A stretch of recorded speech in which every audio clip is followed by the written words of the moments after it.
네, 반갑습니다. 네, 이제 9, 10, 11월 마지막 문제풀이 시간입니다. 예고해드렸듯이 신간 서적 관련한 내용을 2주를 풀도록 하겠습니다. 자세한 진도는 카페 내 강의 계획서를 참고하시고요. 요 서적 관련한 내용입니다. 이 서적은 아시다시피 올해 출간이 됐는데요. 현재 지금 역사교육의 신진 소장학자들 4분이 모여서 모두 공교롭게도 모두 다 여성분들이십니다. 역사교육에서 강조되고 있는 최근의 이슈들이죠. 그러니까 역사교육 개론서가 이제 출간이 된 시점이 남색책을 기점으로 역사교육의 이론이라는 책을 기점으로 해서 13년 정도가 지났기 때문에 그 다음 단계 뭔가 준비해야 될 서적이 분명히 있어야 했겠죠. 그래서 개론서의 모든 내용을 다 망라하기는 어렵고 해서 개론서가 만들어진 한 이후에 그 13년 동안 축적된 연구 성과들과 주요 논의들을 4가지 주제로 묶었습니다. 개론서가 만들어지고 난 지 한참 돼서 그 이후에 만들어진 연구 성과들을 4가지 주제로 묶었다고요. 근데 공교롭게도 그 4가지 주제가 전부 다 지금 5개년 동안 임용시험 기출문제로 나왔던 부분들입니다. 그 4가지가 모두 다 공교롭게도 임용시험 기출문제로 나왔던 부분이에요. 자, 4가지 주제를 한번 외워봅시다. 첫 번째가 역사과 교육과정입니다. 읽어봐요. 역사과 교육과정. 역사과 교육과정. 두 번째가 역사적 사고. 역사적 사고. 세 번째가 역사 내러티브. 역사 내러티브. 네 번째가 역사 교수법. 이렇게 4분이서 각각 한 챕터씩을 맡아가지고 4개 분야에 대한 사례를 맨 먼저 제시를 했고요. 사례. 보시면 알겠지만 그 사례 가운데 시험 문제로 출제될 수 있는 것들이 굉장히 많습니다. 사례를 먼저 제시했고요.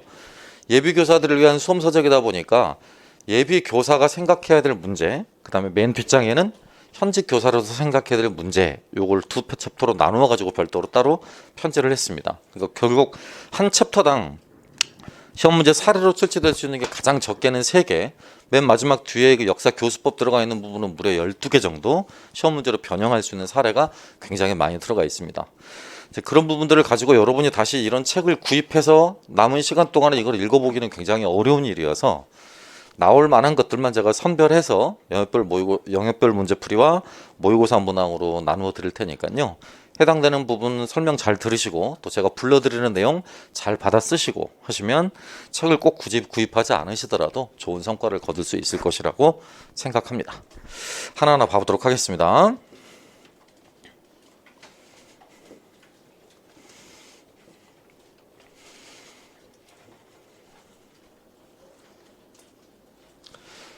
서적 안내 부분입니다. 4가지 주요 주제를 담고 있죠. 한 번 더 복습해보죠. 1, 2, 3, 4. 좋습니다. 저렇게 지금 꼭꼭 따라 하셔야 됩니다. 남은 3개월 동안은 7, 8월까지는 제가 그냥 웃으면서 넘어갔습니다만 앞으로는 따라하지 않으면 야단칠 거고 소리 지를 겁니다. 남은 3개월은 무조건 똑같이 따라 읽는 것이고, 따라 읽는 목적이 뭐겠습니까? 반복하면 뭐 되니까? 암기되니까 자연스럽게 따라 읽으라고 하는 거니까요. 가급적이면 다 따라 읽으셨으면 좋겠습니다. 한 번 더요. 이 책에서는 4가지 주요 주제를 다루는데요. 이 주제들이 개론서가 출간되고 난 이후, 그러니까 2009년 이후부터 2022년의 연구 성과까지를 담은 것입니다. 올해까지요, 올해.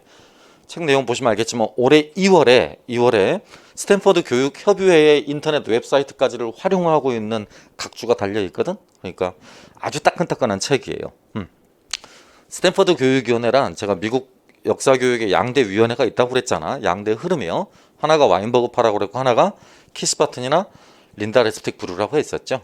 그 와인버그파입니다. 그러니까 슐만, 드레이크, 와인버그로 이어지는 학파를 스탠포드 교육 그룹이라고 부르거든요. 그 스탠포드 교육 그룹 안에서 최근에 많이 강조들을 하고 있는 사례들까지도 담고 있다라는 뜻이에요. 자, 한 번 더 다시 외워봅니다. 이 서적 안에서 담고 있는 주요 주제는 몇 가지다? 4가지다. 시작.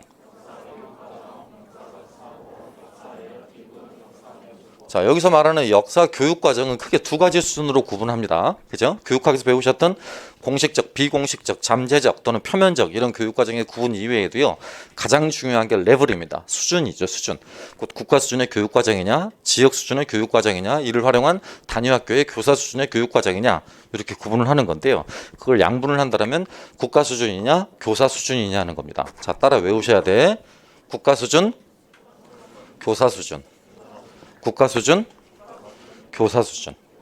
국가 수준의 교육 과정을 교사 수준의 교육 과정으로 뭐 하는 것이다? 재구성하는 것이다. 재구성하는 것이다. 소위 저것은 학교 교육 현장에서 불기 시작했던 교수 편기 일체화와 맥이 닿아 있다라고 볼 수 있겠지. 교수 편기 일체화와 맥이 닿아 있다라고요. 이해하시겠어?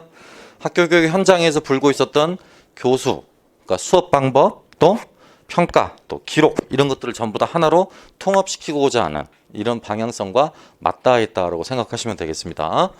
두 번째, 역사적 사고와 관련한 부분은 크게 두 가지 접점으로 나눠져 있습니다. 영일론적 사고와 연고론적 사고로 나눠져 있는데요. 연고론적 사고 시각에서 접근하고 있는 것이 아까 제가 말씀드린 역사가처럼 사고하기, 그 다음에 역사가처럼 읽기, 역사가처럼 쓰기입니다. 자, 읽어볼까? 역사가처럼 사고하기, 역사가처럼 읽기, 역사가처럼 쓰기. 한 번 더. 역사가처럼 사고하기, 역사가처럼 읽기, 역사가처럼 쓰기. 예, 이것 이외에도 대구교대 초등교육과의 그 배한국 교수가 썼었던 번역했었던 2007년판의 누잉 히스토리라는 책이 있거든요. 와인버그 원책을 번역을 한 건데요. 거기서 개념을 따와서 역사학이라고 부릅니다. 네 번째, 역사학이. 역사학이. 이 각각의 사례가 전부 다 시험 문제 사례가 될 수 있다는 점을 유념하셔야 되겠습니다. 다시 1. 역사가처럼 사고하기. 그럼 누구 거 떠올리면 되겠어? 와인버그나 드레이크류. 두 번째, 역사가처럼 읽기. 그러니까 바르트가 말을 했었지. 바르트가 역사가처럼 읽는다라고 하는 것은 어떤 읽기를 수행해야 된다라고? 독자적 읽기야? 저자적 읽기야? 적이라는 말이 반하는 뜻이거든. 무엇에 반하는? 그러니까 저자의 반하는 읽기 이렇게 돼야 되는 것이지. 이해해?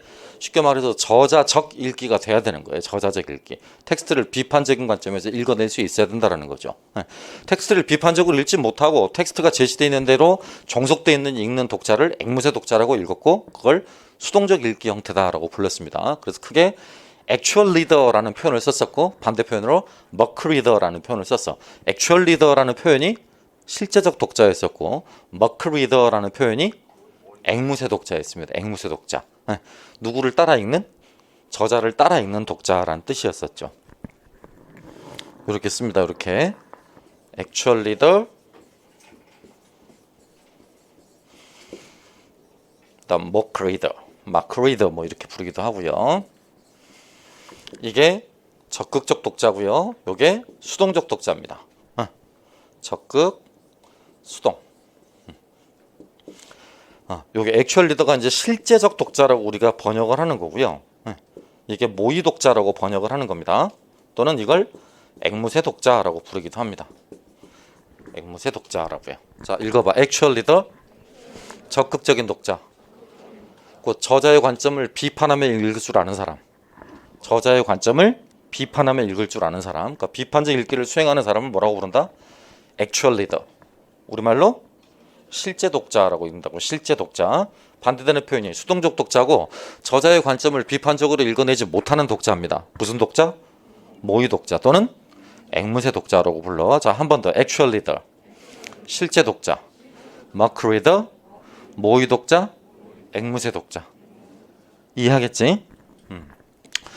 읽기 부분에서는 바로 그런 부분들이 나오는 것이고요. 그 다음에 역사가처럼 쓰기라는 게 있었죠. 역사가처럼 쓰기. 그럼 역사가처럼 쓰기에서 가장 핵심적인 활동은 뭐가 돼? 사료를 수집하고 사료를 분류하고 사료를 해석하고 사료를 종합하는 거죠. 그렇지? 그래서 학습자도 스스로 역사가처럼 뭘 드러낼 수 있어야 된다? 본인의 역사 해석이나 역사 인식을 드러낼 수 있어야 되죠. 역사가처럼 쓰기 활동에는 누구의 해석이나 누구의 인식이 반영돼야 된다. 역사 학습자의 인식이나 역사 학습자의 해석이 반영돼야 된다라는 것이죠. 이해해? 여기서 말하는 역사학이라고 하는 것은 doing historian인데 이 두 가지를 포함하는 거야. 역사가처럼 읽고 역사가처럼 쓰는 활동을 합쳐서 doing history라고 부릅니다. 그래서 write as a historian이라고 하면 역사가처럼 쓰기가 되는 것이고 reading as a historian이라고 하면 역사가처럼 읽기가 되는 것이고 여기서 말하는 역사학이라는 부분은 이 두 가지 개념을 포괄하는 상위 개념이다라는 걸 아시면 되겠습니다. 그다음 세 번째 여기서 말하는 역사 내러티브는 크게 이렇게 세 가지로 나뉘어집니다. 연구론자들에 강조되었던 인지수단으로서 또 역사가들에 강조되었던 역사 서술수단으로서 역사 교사에 강조되었던 수업도구로서 이 세 가지 측면을 규명을 하고 있고요. 여기서 말하는 역사 교수법은 역사 교수이론과 학습이론 이 두 가지를 기계적으로 구분하는 방식이 잘못됐다라는 양호한 교수의 제안을 이어받아서요. 수업 방법을 기존의 개론서들, 1975년에 역사과 교육이라는 책부터 시작해서 2007년에 나왔던 역사 수업의 이론, 김한정 교수가 썼던 책에 이르기까지 약 5권의 개론서에서 역사과 수업 방법을 어떤 기준에 따라서 분류하고 있는가라는 것들을 제안하고 있고 그런 것들과는 별개로 아까 제가 말씀드렸듯이 최근에 강조되고 있는 역사 교수학습법들만을 몇 가지 외우시면 되겠습니다. 대략 방금 제가 설명해드린 부분이 이 서적 안에 있는 내용을 개괄을 해드린 것이고요. 다른 책의 서적에 비해서 조금 좋다라고 평가한다라면 굵은 글씨로 이렇게 좀 표시된 부분들이 좀 있어요.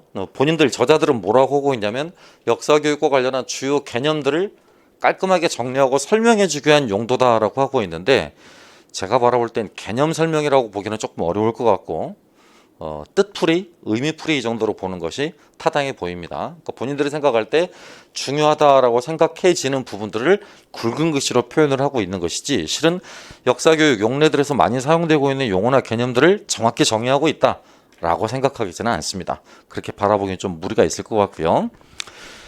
아무튼 굵은 글씨로 표시되어 있는 부분들도 본인들이 나름대로 중요하다고 생각해서 이렇게 쓰신 부분들이기 때문에 해당되는 부분들을 조금 더 강조해서 읽어보시면 충분할 것 같습니다. 자, 이상이 1번 관련한 내용이었습니다.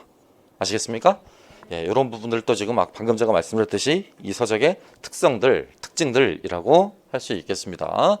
시험에 나오는 부분은 아니니까 참고만 하시고 계략적으로 그런 부분들을 눈여겨보시면 되겠네요. 이 서적의 가장 큰 특징은 이런 부분입니다. 이게 이제 시험 문제 직결 사례라고 했었죠. 이렇게. 그러니까 이게 이제 제가 이제 목으로 계속 내릴 문항들입니다. 그다음 두 번째 이렇게 이게 일종의 형성평가에 해당한다라고 볼 수 있겠습니다. 형성평가. 예비교사들에게 이 책을 읽고 나서 책의 내용을 얼마만큼 이해를 했는지 각 챕터마다 비례 형식으로 집어넣었어요. 비례 형식으로 장애 형식으로 이렇게 삼아서 집어넣은 부분이 있습니다. 그 다음에 만약에 여러분이 학교 현장 가시게 되면 어떻게 수업을 할 건가라고 실제로 학교 교실에서 어떻게 적용할 것인지를 고민하는 활동, 가르치는 입장에서, 그죠? 배우는 입장과 가르치는 입장, 그죠? 사범대학교 학생의 입장과 요 개론서의 내용을 얼마만큼 이해하고 있었는지 학생의 입장과 이제 현장에 나가게 될 교사의 입장에서 이 내용을 어떤 식으로 수업에 접목할 건가라는 부분으로 끝냈다라고 했습니다. 이 부분도 제가 모의고사와 영역별 문제풀이의 사례로 활용을 하게 될 것입니다. 이해하시겠습니까? 혹여나 또 혼자서 이렇게 책을 보고 싶으시다면 이런 부분들만 중점적으로 보시면 충분하지 않을까 생각됩니다. 다음 장 보겠습니다.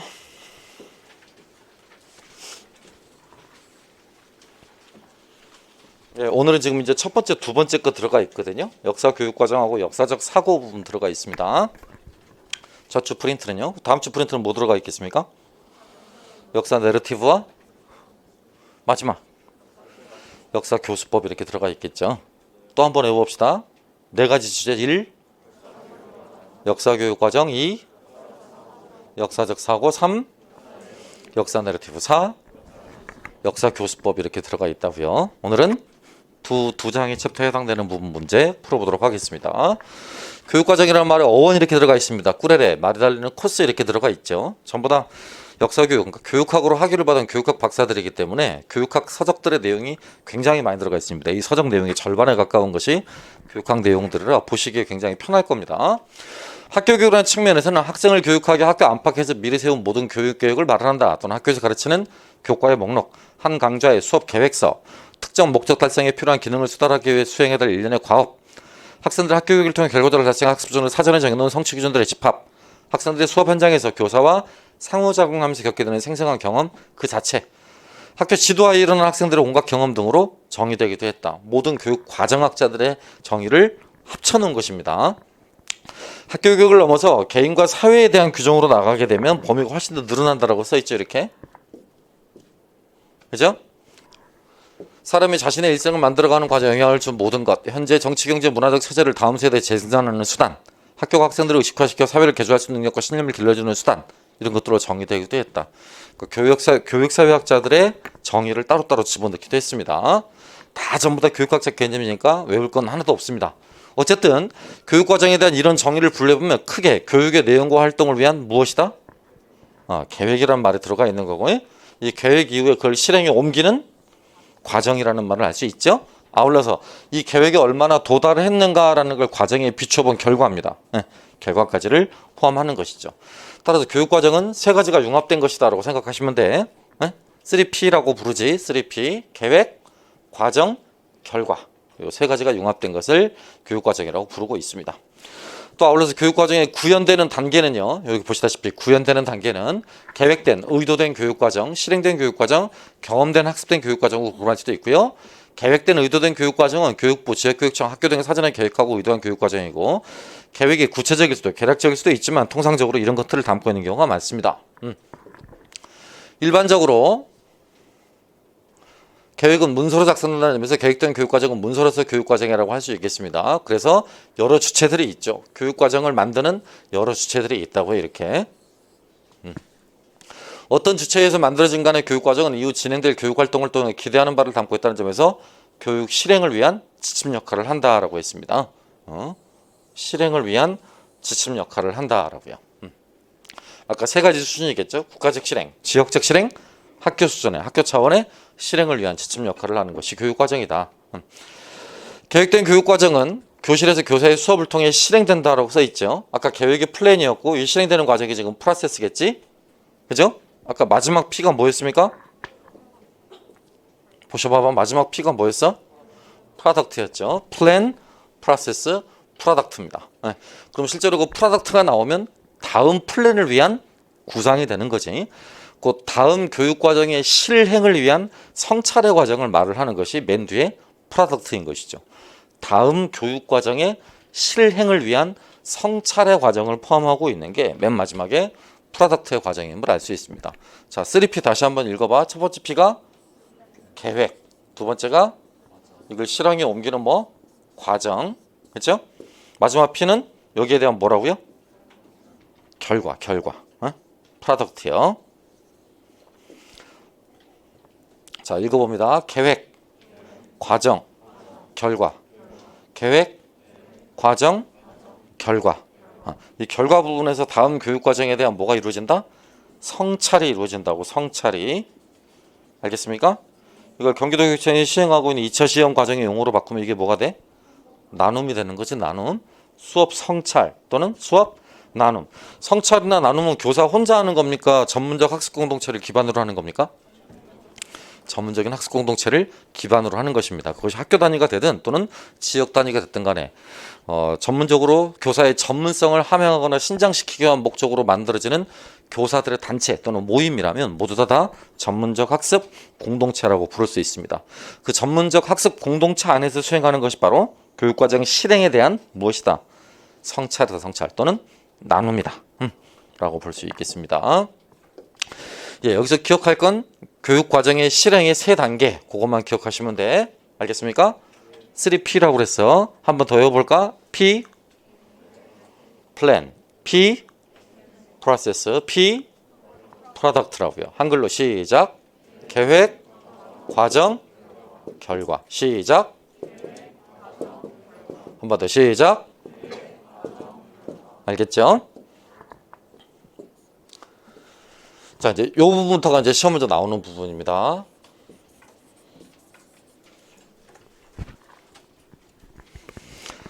아시다시피 국가교육과정 문서는 이렇게 두 가지로 나뉘어 있습니다. 총론 또는 교과교육과정이라고 부르는데 이 교과교육과정 말 대신에 이런 표현을 쓰기도 하죠. 뭐라고? 강론. 강론이란 말은 각 교과별 논의란 뜻이야. 총론, 그러니까 전체 교육과정의 논의가 하겠고요. 강론은 각 교과별 논의라고 할 수 있어. 그러니까 교과교육과정이라고 보는 것이죠. 총론에서는 주요 교육과정이 추구하는 이 순서대로 되어 있어요. 이 순서대로 1번 인간사항, 그 다음에 중점사항 2번, 3번 학교별 교육목표, 편제, 시간배당, 교육과정 편성 운영기준 이렇게 순서대로 제시됩니다. 역대 교육과정 문서가 이 순서를 지키지 않은 적은 한 번도 없어. 총론은 반드시 이 순서대로 제시가 되는 거라고. 이해하겠습니까? 좀 구체적으로 보면 어떤 과목을 편성하여 가르칠 것인지, 어떠한 과목이 필수고 어떤 과목이 선택인지, 이 선택이나 필수에 어느 정도 시간을 배정할 것인지 이런 사항들이 전부 다 어디에 제시된다? 총론에 제시된다. 과목 편성 또 과목 시수, 과목 편성 여기 말했잖아요. 지금 교육과정 편성 및 운영 기준이라고 또는 편제와 시간 배당이라고 이런 부분들을 작성하고 있는 게 총론이다. 그다음 강론입니다. 교과교육과정에서는 각 과목별로 해당 과목에 그러니까 교육과정을 보면 항상 이게 1번에서 이렇게 들어가 있지. 성격, 그 다음에 2 목표, 3 내용 체계 및 성취 기준 이렇게 들어가 있습니다. 원래 2007년 이전까지만 하더라도 이 내용 체계와 성취 기준이 별도로 이 성취 기준이 앞에 들어가 있고 여기는 내용 체계만 들어가 있었는데 교육과정이 바뀌기 시작하면서부터 이걸 동시에 진술을 하고 있어요. 그것까지는 모르셔도 돼. 하지만 요 순서는 외우셔야 돼. 강론 1, 2, 3, 4 외워야 된다니까. 1, 2, 3 내용 체계 및 성취 기준, 4 교수 학습 및 평가의 방향. 그죠? 내용 체계 및 성취 기준에서 이 부분에서 교사는 별도로 이 성취 기준에 근거한 뭘 마련해야 돼? 평가 기준을 마련해야 돼. 성취 기준에 근거한 평가 기준을 마련해야 된다고. 성취 기준에 근거한 평가 기준. 곧 성취 기준은 모두 포함하고 있다고 생각을 해야 돼. 평가 기준도 포함하고 있다고 생각을 해야 돼. 자, 여기 봐. 교육과정 크게 뭐뭐 나눠진다고? 총론과 강론 나눠진다고. 총론에서 주로 뭐 다룬다고? 학교별 목표, 또 교과별 편제 및 수업 시수, 그지? 단위수, 이수 단위수의 배당 이런 것들 다루고 있다고. 이해해? 강론 1, 2, 3 내용 체계 및 성취 기준, 4 교수 학습 방법 및 평가의 관점 또는 평가 유의 사항이라고 표현하기도 합니다. 다음 예를 들면 고등학교 한국사 과목에는 한국사 과목에 추구해야 될 목표가 뭔지 이게 1이었고요. 어떤 내용을 가르쳐야 되는지 내용 체계고 이를 어떻게 가르치고 평가할 것인지와 관련한 지침. 아까 평가의 방향 관련한 부분들이었죠. 특히 성취 기준에는 학생들이 해당 과목을 통해 배워야 될 구체적인 내용과 이를 통해 수업 이후 할 수 있거나 할 수 있기를 기대하는 능력. 곧 뭐 플러스 뭐라? 키워드만 골라봐. 성취 기준이란 내용 플러스 능력이야. 능력. 내용 플러스 능력. 6차 교육과정 이후부터는 교육과정에 땡땡화 추이가 나타났다고. 무슨 화라고 그래? 분권화라고 그래. 또는 지역화라고 부르기도 하죠. 지역화, 분권화라고 부르기도 해. 그러니까 우리나라처럼 땡땡제 교육과정의 국가에서는 상향이야, 하향이야? 우리나라처럼 하향적 교육과정이지. 하향적 교육과정을 추구하고 있는 나라들에서는 이렇게 분권화하는 경향성이 대체적으로 1980년 이후로 많이 나타나게 돼. 그래서 단위학교의 교육과정 편성권, 자율권을 확대하는 정책이 추진됐다. 결과 현재 한국에서는 무슨 수준의 교육과정과 잘 봐. 국가 수준의 교육과정과 함께 또 무슨 수준의 교육과정? 또 마지막 무슨 수준? 이건 외워야 된다. 우리나라에서 시행되고 있는 교육과정은 저렇게 크게 세 가지가 동시에 개발되고 운영되고 있다고. 국가 수준, 지역 수준, 학교 수준. 이 지역이 통상 시나 도 단위를 하는 것이지. 시도 단위. 여기 써있다. 지역 수준의 교육과정은 교육부 장관이 정한 교육과정의 범위 내에서 각 뭐별로 시도별로 교육과정을 재구성한 것이다. 일반적으로 시도교육청에서는 학교교육과정의 편성 운영을 위한 지침을 개발하고 시군의 지역교육청에서는 학교교육과정 편성 운영에 참고할 수 있는 뭘 작성한다. 장학자료를 작성한다. 학교에서는 국가교육과정과 지역 수준의 교육과정을 바탕으로 각 학교의 실정과 학생들의 특성, 요구를 고려하여 학교교육과정을 편성, 운영한다. 학교 교육과정의 편성, 운영권은 누구에게 있습니까? 에? 교장은 최종 승인권이 있는 것이고요. 원래는 저걸 하라고 학교 교육과정을 편성, 운영하라고 학교 운영위원회라는 조직을 별도로 두고 있는 것이지. 그죠?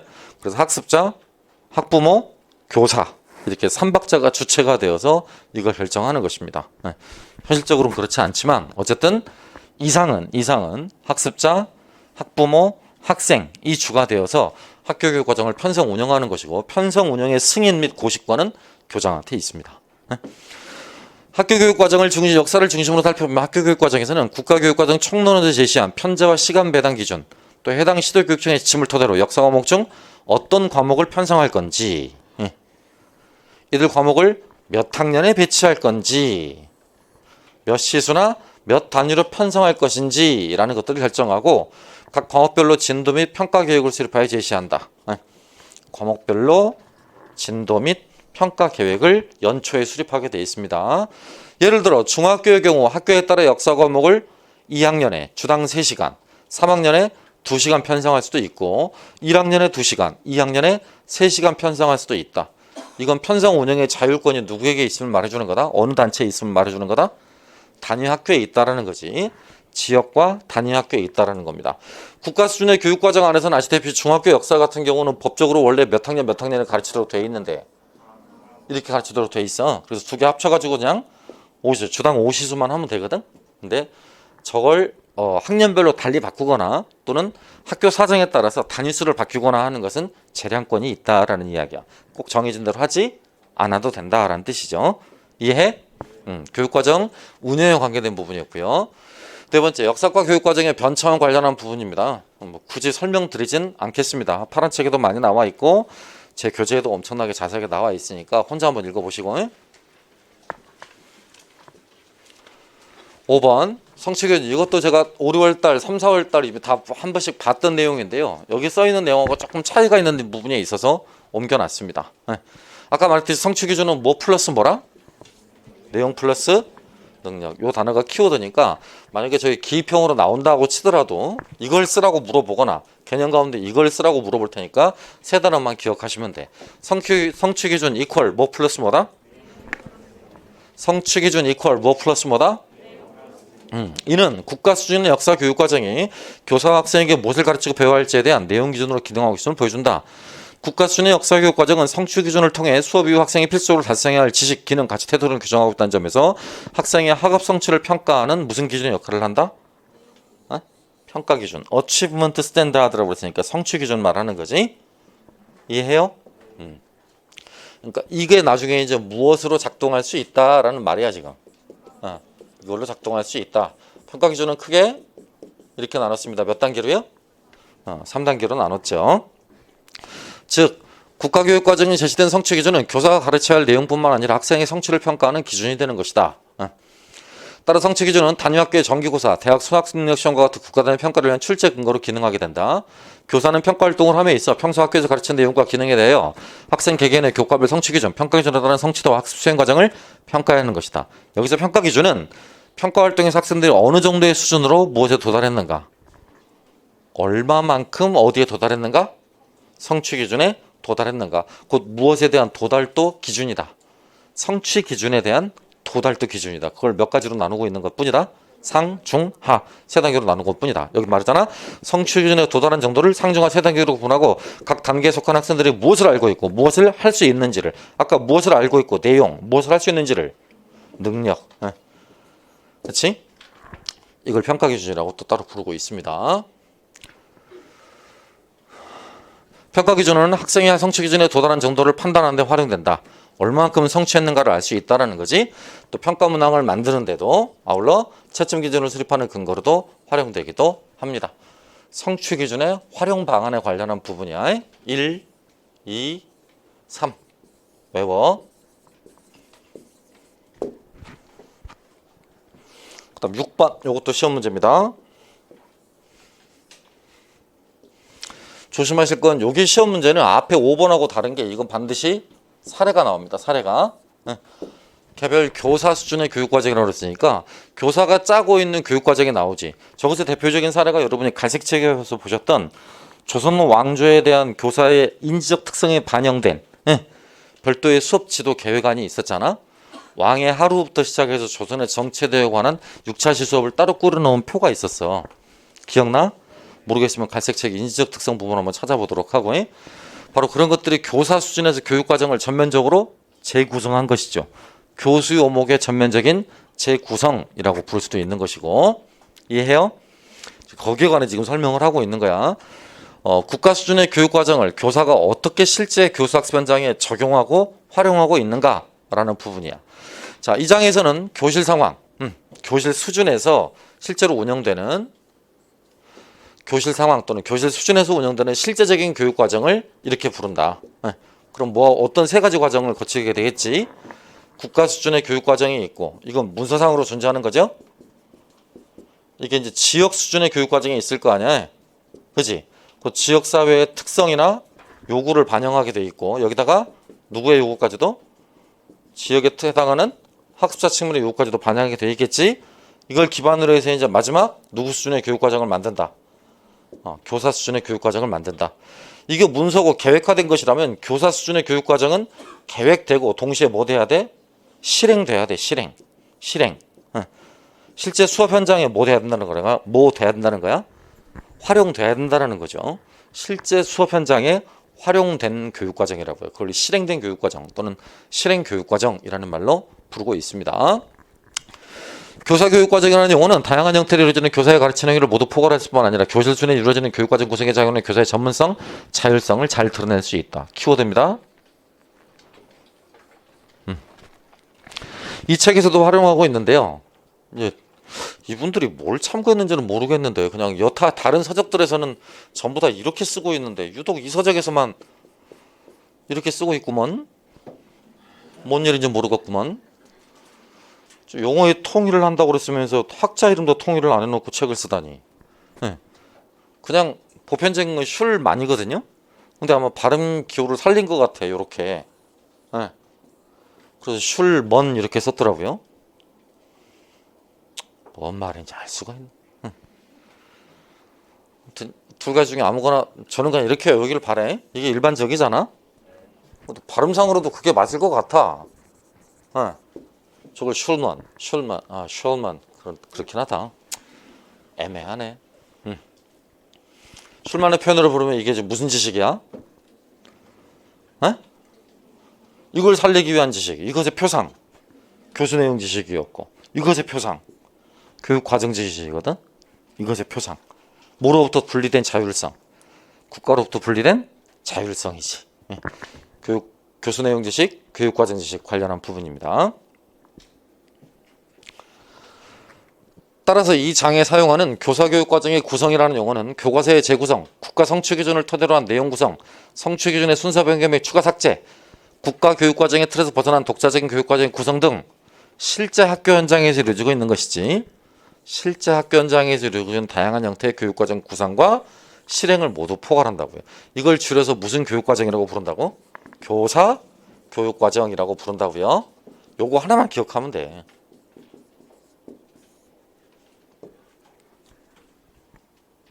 아시겠지? 자, 이렇게 국가교육과정을 그대로 실행하는 것이 아니라 이 교사들의 특성에 따라서 이걸 교육과정을 달리 구성하는 건 교사만 갖고 있는 무슨 성이야? 자율성이야. 그러니까 교육과정을 재구성하는 것은 교사의 자율성에 해당하는 것이기 때문에 재구성하는 건 너무나 당연한 일이야. 당연한 일. 자연스러운 일이고요. 이해해? 왜 교육과정대로 가르치지 않습니까? 왜 교육과정에 기반한 교과서 내용대로 가르치지 않습니까? 라고 하는 건 교사의 심각한 이것에 대한 도전이다. 자율성에 대한 도전이라고 볼 수 있는 거죠. 이해하시겠어? 그러니까 교사가 자율성을 인정받고 이 자율성에 기반한 전문성을 갖춘 직종으로 거듭날 거면 반드시 뭘 재구성하려는 노력을 해야 돼.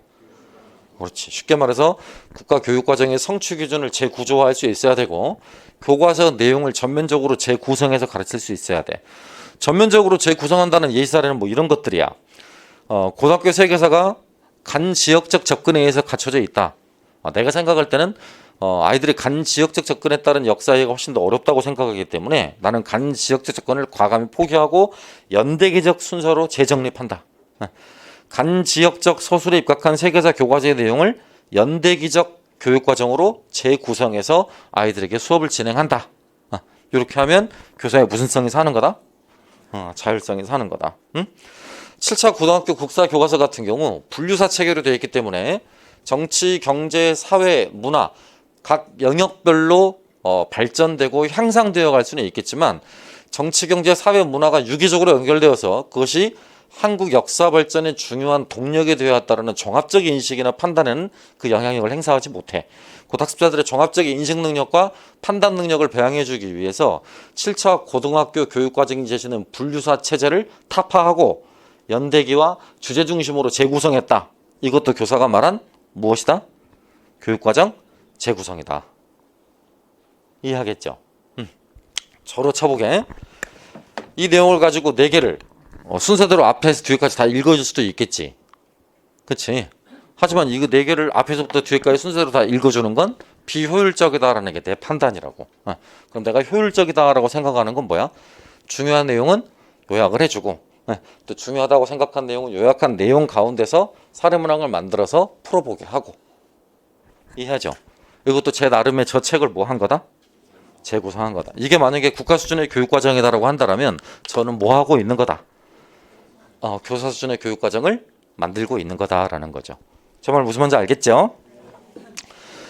7번 한편 국가교육과정에 내재된 역사, 서사, 내러티브 또는 이야기라고 생각하시면 돼. 국가교육과정에 내재된 역사, 서사, 기본 플롯이나 기본 흐름, 줄거리 이런 것들은 발전관념의 기본에 있겠지. 발전사적 관점의 기본에 있는 역사, 서사입니다. 또 교육과정에 내재된 역사적 사건의 해석에 동의하지 않거나 이와 다른 관점을 가질 때에도 국가교육과정이 억압적이라고 느낄 수 있다. 국가교육과정은 보통 어떤 내러티브를 제시해? 그렇죠. 이거 영어로 뭐라고 불렀더라? 모노보컬이었지. 모노보컬. 단일한 내러티브를 제시하는 건 땡땡성을 확보하기 위한 서사의 종류야. 한 국가의 구성원이라는 땡땡성, 정체성을 확보하기 위한 방안입니다. 이에 대한 교육을 강조함으로써 역사 해석을 하나로 통제하는 역할을 해왔다는 생각과 이로 인한 국가교육과정의 불신은 이러한 인식을 강화한 측면이 있다. 특히 이런 불신을 강화하게 됐던 요소에는 발행제도도 그 탓이 크겠지. 무슨 체제? 이런 것도 큽니다. 이런 거. 교과체제가 지속되면서 국정, 국사, 교과서와 교사가 학생에게 단일한 역사인식과 역사관, 특히 지배 이데올로기를 뭐 한다는 거. 강요하고 있다는 거. 그죠? 교육사회학자였던 알티스의 국가론이라는 저서를 보게 되면 그 국가체제 안에서 다 만들어지게 되는 모든 교육체제나 교육제도 또는 그 교육체제나 제도를 통해 전달되는 교육 경험의 모든 것들은 국가적 억압의 서사 아래 이루어지고 있다라는 말을 써. 알티스라는 사람이. 국가적 서사의 억압 아래 이루어지고 있다라는 말은 국가의 충성스러운 국민 또는 뭘 양성하는 데 그 목적이 있다? 충성스러운 신민이라고 하거든. 충민을 양성하는데 그 목적이 있다라고 알티스가 제안한 바 있습니다.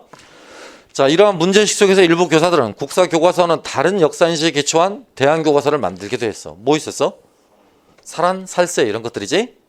살아있는 한국사, 살아있는 세계사, 또 마사, 마주보는 한일 관계사 뭐 이런 것들이 있었지.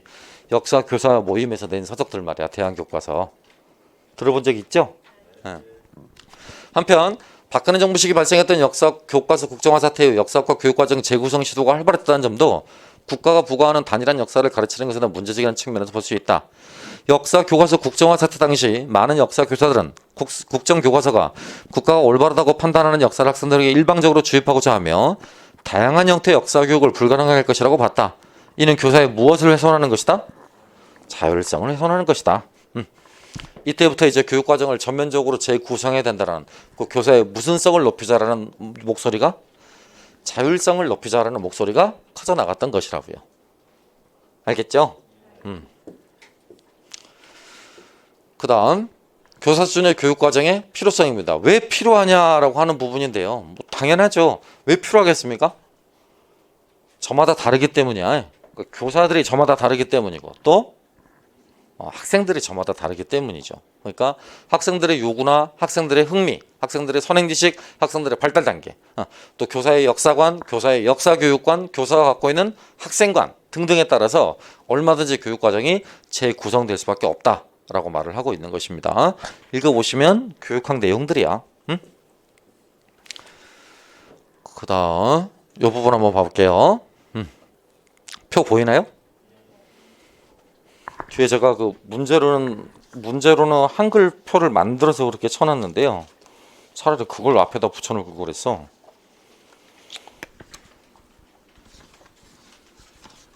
그래도 어쨌든 보이긴 하죠.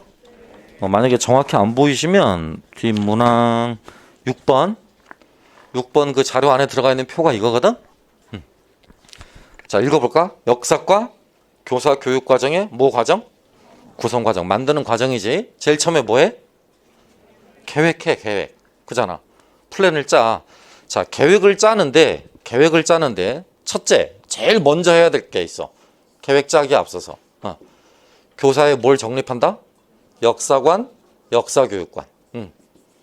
교사 갈 일입니다, 지금. 교사의 역사관, 역사교육관. 요 개인의 생각이야, 개인의 생각. 그 다음 두 번째, 교육과정과 교과서 분석. 또 아울러서 가르칠 내용이 있다라고 그런다면 가르칠 내용의 문제 제기를 하기 위해서 양호한 교수가 제안한 것처럼 역사화를 시도할 거면 해당 주제 또는 해당 내용과 연관한 역사학자들의 선행 연구 성과들을 전부 다 비판적으로 검토할 수 있어야 돼. 소위 땡땡사적 검토가 돼야 된다고. 연구사적 검토가 돼야 되는 거예요. 한국사 연구사 검토를 위한 서적으로 기획됐던 게 한국사 길잡이 2권. 그 서적의 성격이 바로 그거지. 개론서가 아니라 뭐야? 연구사 정리 서적이야. 역사교육론으로 치면 그게 한국 역사교육의 연구 동향과 같은 서적이라고. 한국사 길잡이라는 책이. 이해돼? 한국사 연구 휘보 목록을 찾아보잖아. 그러면 2021년 것까지 나와 있어. 2021년 것까지. 그러니까 한국사 연구자들이 각 시기별로 어떤 주제를 가지고 얼마만큼의 연구 논문을 써왔는가라는 목록을 한국사 연구 휘보 목록 안에서 전부 다 검색이 가능하거든. 그러니까 만약에 내가 대학원 가서 한국사 쪽으로 석사 논문을 쓰고 싶다라고 한다면 가장 먼저 검색해야 될 것이 한국사 연구 휘보야. 이해돼? 그 선행 연구 논문 가운데서 나와 유사한 주제라든가 내가 관심을 갖고 있는 나와 비슷한 선행 연구가 얼마나 있는가를 사전에 뭐 해야 되는 거다. 검토해야 되겠지. 난 갑자기 공윤학 부분에 글을 쓰고 싶은데 이전에 계속 내가 학교 다닐 때부터 들어왔던 내용이 공윤학의 반원 자주적 성격 여기만 초점을 맞춰왔다. 아니다. 근데 나는 좀 다른 관점에서 공윤학의 개혁 정치를 보고 싶다. 공윤학의 왕권 강화라는 관점에서 보고 싶다. 그래서 이쪽으로 글을 써야지 하고 있어서 검색을 딱 해보니까 이 글이 수십 편이야. 바보지. 그잖아? 이미 너무 목차를 다 잡고 절반 정도 써나갔는데 남이 다 써놓은 글이라니까? 이런 게 많겠어 적겠어? 엄청 많아. 그러니까 반드시 글을 쓰거나 수업을 하기 전에는 먼저 뭘 해야 돼? 연구사 검토를 해야 된다고. 이게 양호한 교수가 제안한 역사화의 과정 가운데 하나라고. 요 과정 가운데 하나야. 과정 가운데 하나. 잘 생각해봐. 이걸 외우려고 하면 안 돼. 계획을 할 때. 나야 나 교사야. 그럼 나는 교사니까 누구를 가르쳐? 학생을 가르쳐. 학생을. 그러니까 얘네들도 고려를 해야지. 그지? 그럼 내가 가르치고자 하나. 내가 아이들을 가르치고자 할 때 가르치고자 하는 내용이 있을 거 아니야. 내용이. 그지? 그럼 이 내용이 어떻게 변화 발전되어 왔는가를 알아야 되겠지. 그러니까 이게 연구사가 되는 거지. 이해해? 이 부분의 변수는 나는 어떤 역사 인식을 갖고 있는가, 내 역사관은 뭔가, 내가 생각하는 교육관, 역사교육관은 어떤 것인가, 이런 걸 반드시 따져 물어야 될 거고. 이해해? 외워. 이해해? 이 그림으로 이해를 해. 요 첫 번째 칸이 이거라고. 이해해? 두 번째 거 이건 뭐야 이거? 요 표시는 뭐냐 이렇게 화살표가 이렇게 돼 있다는 건 상호작용하는 거지. 그러니까 이걸 기초로 해서 이 세 가지 요소를 기초로 해서 이 세 가지의 variable 소위 변인들을 기초로 해서 뭘 짜는 거야? 요걸 짜는 거야. 학습, 목표, 내용, 선정과 조직, 교수학습 방법의 구상, 평가 계획까지. 이해해? 이것까지 짜는 걸 지금 뭐라고 불러? 계획이라고 불러. 플랜이었어요? 플랜. 그리고 실행해 이제. 실행. 실제 수업에 활용을 하는 거지 그대로. 여기 써 있잖아. 차시 수업이라고. 그리고 해당 수업이 끝나고 나면 뭐도 한다고? 평가도 한다고. 이해하지? 그럼 남은 거는 뭐 있어 이제? 프로덕트가 남았지. 프로덕트. 플랜 했잖아. 플랜 했지. 프로세스 했지. 뭐가 남았어 이제? 프로덕트가 남았지. 결과가 남았을 거 아니야. 이렇게 교사 수준의 교육과정을 실행을 한 이후의 결과 얼마나 아이들이 나아졌는가, 수업을 듣고 얼마나 아이들이 향상됐는가를 알기 위해서 학생의 무슨 정도? 역사 이해 정도를 검토해. 두 번째, 내가 수업을 하면서 요 과정에 영향을 미쳤던 나의 역사관, 나의 역사 교육관에서 혹시 고칠 부분은 없는가, 수정할 부분은 없는가 스스로도 성찰을 하는 것이라고. 이해돼? 마지막 세 번째, 뭐해? 요 두 가지 내용을 바탕으로 해서 다음에 수업을 할 때, 교육과정을 실행에 옮길 때 이 두 가지로 얻은 교훈을 피드백해 줘야 되겠지. 이해해? 이걸 외워야 되겠어? 당연히 그런 거야. 당연히 그런 거야. 자, 정합해보자. 아까 앞에서 말했던 교사교육과정의 실행과정은 크게 3단계로 나눠진다고 했었지? 3P라고 했다. 1P, 플랜, 2P, 프로세스, 3P, 프로덕트. 1P가 플랜, 계획하는 건데 교사가 계획을 할 때는 나와 아이들이 있다. 그리고 그 사이에 전달하거나 배워야 될 내용이 있는 거다. 나의 변인, 내가 갖고 있는 선 변인의 몇 가지를 살펴보자. 내가 평소 갖고 있던 역사관이 있고 또 내가 갖고 있던 역사를 가르치는 이유, 목적에 관한 것이 있을 거다. 또 내용. 해당 내용과 연관한 학계의 연구사적 검토가 반드시 뒤따라야 되는 것이다. 마지막, 아이들은 어느 정도의 선행 지식을 갖고 있고 얼마만큼의 발달 단계 또는 이해를 하고 있는가라는 것도 고려해야만 한다. 이 세 가지 요소를 두루두루 고려해서 목표를 잡고 내용을 선정하고 조직하며 교수학습 방법을 구상해서 평가를 실행하는 것이죠. 그렇죠? 이해해? 이 과정이 한 차시 수업으로 나타나면 우리는 뭐라고 불러? 실행이라고 불러. 실행. 아까 말한 프로세스라고. 이해됩니까? 수업을 하고 단위 수업에 대한 평가 기준도 마련을 해서 평가도 진행을 해. 이제 맨 마지막에는 그런 앞에 두 절차나 두 과정이 잘 되었는가 성찰하는 과정에 따라야 되겠지. 곧 결과물을 가지고 성찰하는 과정이 있어야 될 거라고.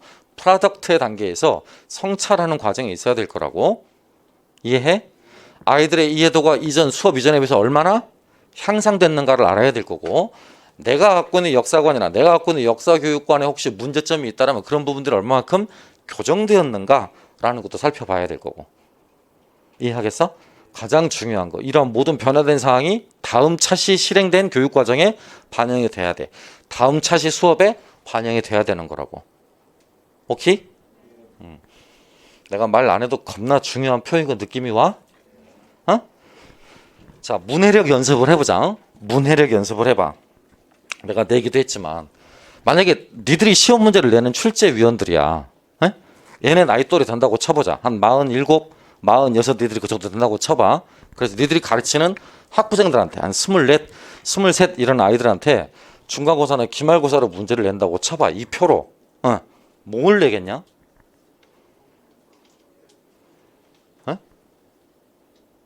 지금 우리가 배우고 있는 장이 어디야?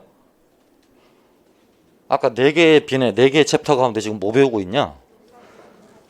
응? 교육과정 배우고 있지? 교육과정 가운데 국가 수준 교육과정이 아닌 교사 수준의 교육과정이야.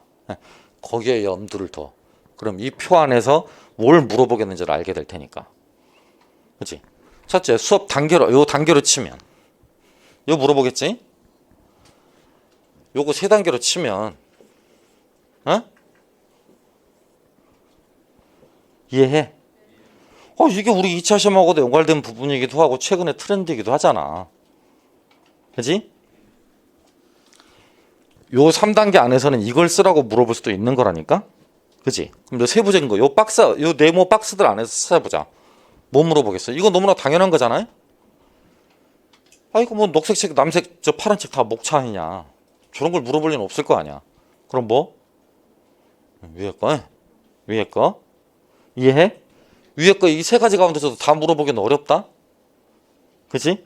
뭐 물어볼까? 그치? 이 부분 물어보겠지? 특히 이 부분 물어보겠지? 역사를 안다라는 말?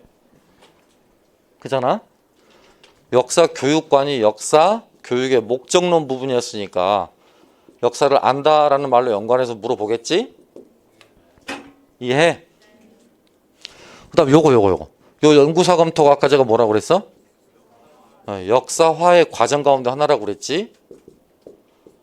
역사화의 과정 가운데 하나라고 그랬어. 그러니까 이 부분과 연관해서 이걸 밑줄 치고 이 사례를 쓰라는 문제로 물어보게 될 것이야.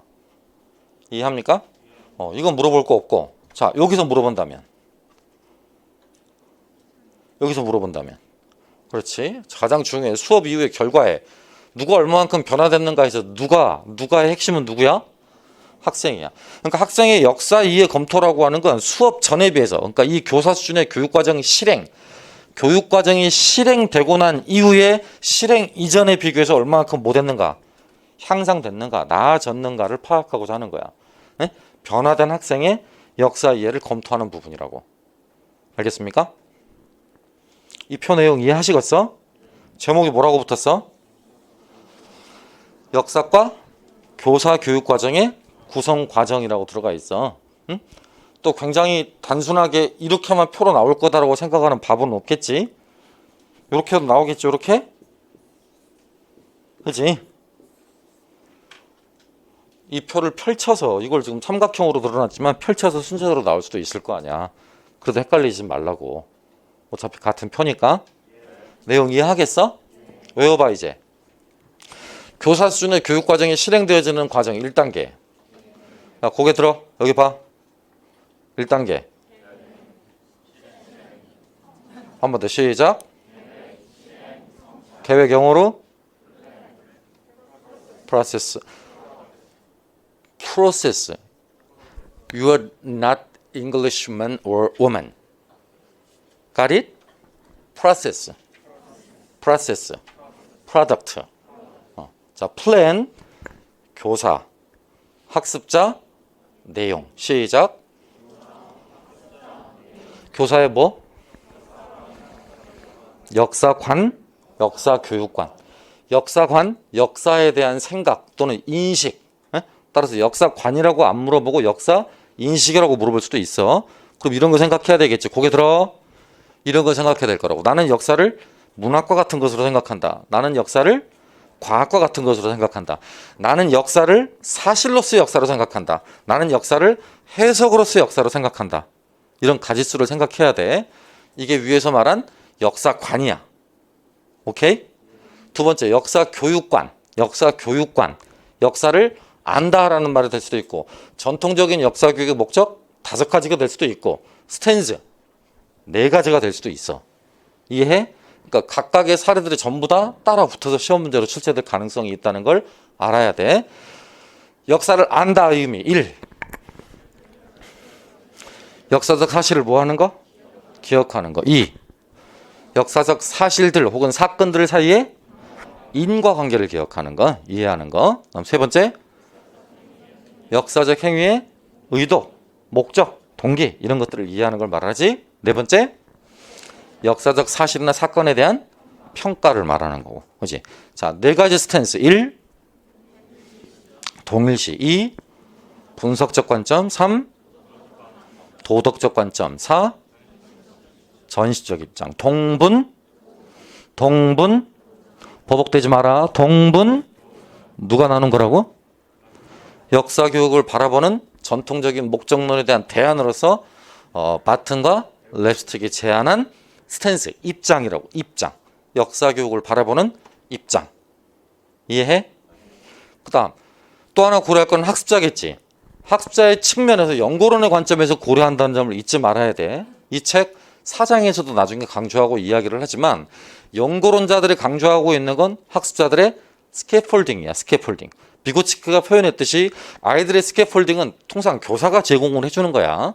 그러니까 전달하는 사람이 스캐폴딩에 기반을 두고 아이들을 이끌어오는 것이지 학습자 스스로 그 계단을 만들어서 딛고 일어날 수는 없는 거라고. 따라서 비계 설정자는 교사의 역할이야. 이해해? 무슨 말인지? 자, 그런 관점에 따르면 곧 비계 설정자로서의 교사의 관점에 따르면 학습자가 어떠한 비계에 놓여 있는가 또는 어떠한 비계를 필요로 하는가를 교사가 알아야만 해. 이해해? 연구론자들 그걸 뭐라고 그랬어? 선지시라고 그래서 선지식 줄여서 선지식 늘려봐. 선행지식 또 더 늘려봐. 관련 영역의 지식 외워봐. 시작. 선지식, 선행지식, 관련 영역의 지식 또는 땡땡지식이라고 했지. 사전지식 두 글자 덧붙여서 사전지식 체계라고 부르기도 했고 사전지식 체계를 영어로 스키머라고 관련 스키머라고 부르기도 했어. 이해해? 자, 연구론자들이 강조하게 되는 역사적 사고의 발달 요인이다. 요인. 연구론자들이 강조하는 역사적 사고의 발달 요인 1. 사전지식 또는 관련 영역의 지식 또는 선행지식이라고. 이해해? 그러니까 그걸 검토해야 된다고. 검토. 실행에 앞서서 교사가 수업을 계획을 할 때, 교육과정을 계획을 할 때는 아이들의 선이해라든가 선지식 수준을 고려하게 돼 있다고. 연구론의 관점이라고. 이해? 마지막 가르치고자 하는 내용에 관한 해당 학문의 연구자들의 연구 성과가 어떻게 나와 있는지를 전부 다 알고 있어야 돼. 이해? 아까 공윤왕의 사례를 들었어? 이해하겠습니까? 반원적 성격, 자주성 성격, 왕권, 강화적 성격 또는 자위적 성격이라는 것도 있어. 자위. 근데 권문세력의 도전과 측발 세력들의 도전에 의해서 왕권을 보호하거나 수위하기 위한 성격이 강하다라고 그래서 선행학자들의 연구의 과정이 이렇게 4단계로 나뉘어져. 공민왕의 개혁 정치에 관한 논쟁만 하더라도. 이해?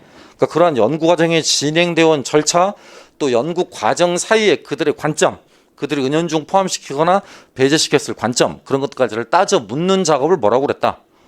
역사화라고 했었지. 그지? 이해? 그 역사화 부분까지를 이른바 연구사까지를 검토하게 돼 있다고. 그런 것들이 다 이루어져야 목표를 세우고 내용을 선정하고 조직하고 교수법을 선택하고 평가를 시행할 수 있다라고. 자, 이런 과정을 토대로 실제 단위 수업에 교육 과정을 펼쳐 나가는 걸 수업 운영이라고 해. 이해돼? 교사 수준의 교육 과정을 펼쳐 나가는 걸 수업이라고 한다니까. 수업 매 수업마다 뭘 하게 돼 있고 평가를 하게 돼 있고 맨 마지막에 이제 뭐 하게 돼 있어? 프로덕트 뭐였어? 성찰해야 한다고. 성찰. 지난 수업, 그러니까 교사 수준의 교육 과정을 구현했던 지난 수업이 어떤 점에서 나왔고 어떤 점이 좀 보완해야 될 점인가라는 부분들을 따져 묻는 걸 이렇게 말을 해. 성찰을 하고. 이해해? 첫째, 아이들의 역사 이해는 어느 정도 향상되었는가, 나아졌는가라는 부분이고, 둘째, 나의 역사관과 역사교육과는 어떠한 변화 과정을 경험했는가라는 부분이야. 마지막, 변화된 내용들, 그러니까 아이들이나 내가 변화된 내용들을 다음 교육과정, 다음 수업 때 반드시 뭐 하고자 하는 거?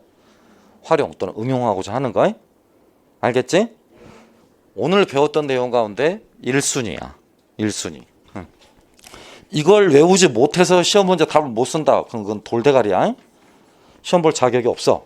그러니까 꼭 외우고 이해하도록 해야 돼. 알겠어?